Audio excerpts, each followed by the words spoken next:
Hey guys, how's everybody doing? I know it's been a long day at Denver and a lot of people have just flown in. Hope you guys are feeling comfortable though. Is my presentation up? Yep.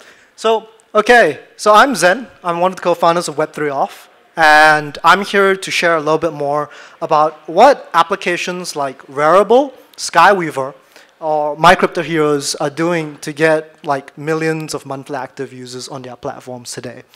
And some of that tooling to help out with. So hoping that some of you guys leave off with ideas about what to include or not to include inside your application today.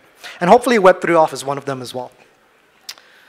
Now, there's this thing in marketing. The hardest thing to get as an application is actually the users themselves. And how do you get a viral application? Now, there's this concept in marketing called Decay Factor. And it's about your user's journey into actually using your application.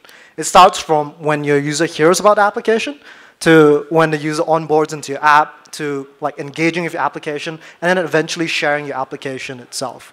Now, if your K factor, if you times up all these things, and if your K factor is above 1, that means that every new user that joins your application actually results in a new user, which is the definition of virality.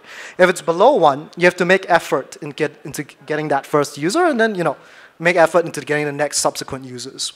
So now A is more of like a marketing problem. C and D is more specific to your application and whether or not you can resonate with your user, whether or not you're providing them something good, whether or not you're providing those like social sharing capabilities. What dev tooling in the Web3 space can often help you out with is actually B. And let's expand and break that down a little bit more. So a user's onboarding can be tricky in dApps today. A user first has to connect a key or wallet. They have to basically download 2 applications if you're a mobile app. The second thing is they then have to interact with your backend or like the chain that you're on, be it like one of the L2s, Arbitrum, Polygon, or L1 that you're on. And then before your user needs to often interact with your application, they need to go through the fiat to crypto process, which requires KYC, which requires like it could make them go through an exchange and all that. So how do you cut that all down such that the user can actually start interacting with your application?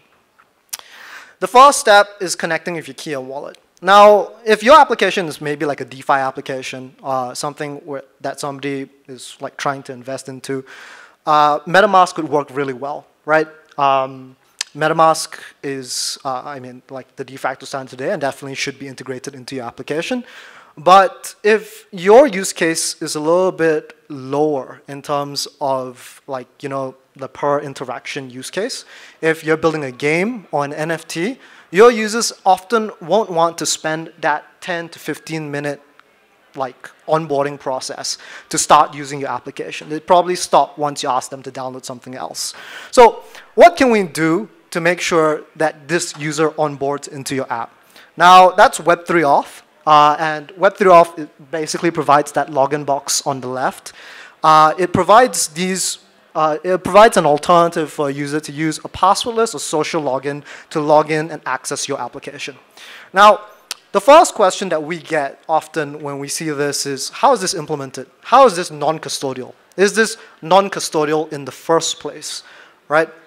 So how Web3 Off works is we basically work like an off-chain multisig. I'm not sure if some of you are familiar with threshold cryptography, MPC, or anything like that, but we basically split a user's key up into multiple different factors. These factors are kept on different access points that a user owns. The first factor being kept on the user's social login of choice, be it passwordless, be it Google, and the second factor being kept on their device. And that's how the setup works. So it's non-custodial Google logins or non-custodial social logins that you can embed into your application directly. Now, these are some of the other toolings that you could be using. Other wallets which you could be recommending for experiences. Argent is one of them, which is a smart contract wallet. Ledger's Rainbow is a fantastic option for the mobile experience when you're looking for an NFT viewer as well. For the mainstream user experience, we're the best alternative out there, and I think you guys should use us. Portis is another one that you could potentially be looking into. You could be also choosing to integrate a wallet aggregator via like Web3 Modal or Block Native that helps you like integrate all of the wallets in one. Web3 Off does that as well, a wallet aggregator that is, and you guys are that's also an alternative there. So yeah. Now the second step is allowing a user to building the infrastructure to allow a user to interact with your backend services, as well as the node setup that you're on. I think most of you probably will be familiar with the node setups like Infera, Alchemy, as well as the other ones out there. Those are what you can do. In terms of authenticating into your backend infrastructure to prevent DOS or to prevent spam on your backend services or to even just create a user account, often what people do is they use a personal sign, either on Ethers or Web3.js, and you can build that yourself. But there's also a lot of libraries out there that you can use to kind of like help you with that authentication. Some of them include that first one there. It includes like sequences, JWT token authentication. It includes sign-in with Ethereum as well that's being built by Spruce ID. So these are some great alternatives to be exploring as well. Now last but not least, you're going to need to be interacting, you're going to need to let users purchase a little bit of that crypto, be it like ETH, Matic, or whatever L2 that you're on, to allow them to start really interacting with your chain, your application. Now, there are ways to circumvent this. You can pay for the user's gas fees, and that's called meta transactions. There's some providers out there. There's Biconomy, there's Open Gas Station Network. There are people that have implemented themselves as well, so you can use the build versus buy decision. If you don't want to pay gas fees for your users, then you would probably want them to use a credit card to like purchase and make that and get some of that crypto before interacting with your application. Now, there are quite a few providers in the fiat to crypto atmosphere and environment. I would say MoonPay is probably one of the best out there. With MoonPay, one of the big things is with their NFTs, they allow you to, because NFTs could be considered as goods and services, they allow you to actually skip the whole KYC process with their NFT solution. This is on Polygon or Ethereum L1. I think soon to be on the other chains as well. Other providers include Transact, include Ramp Network, include Wire, Simplex. But often they do still require KYC at this point.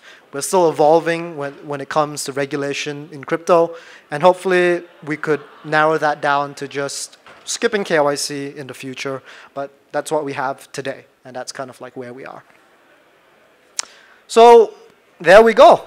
Head on to web3auth.io. If your application in particular requires a social aspect, would like to leverage on users' social accounts, Web3Auth is a fantastic non-custodial way to get started and plug that social authentication into your application so you can leverage on that moving forward.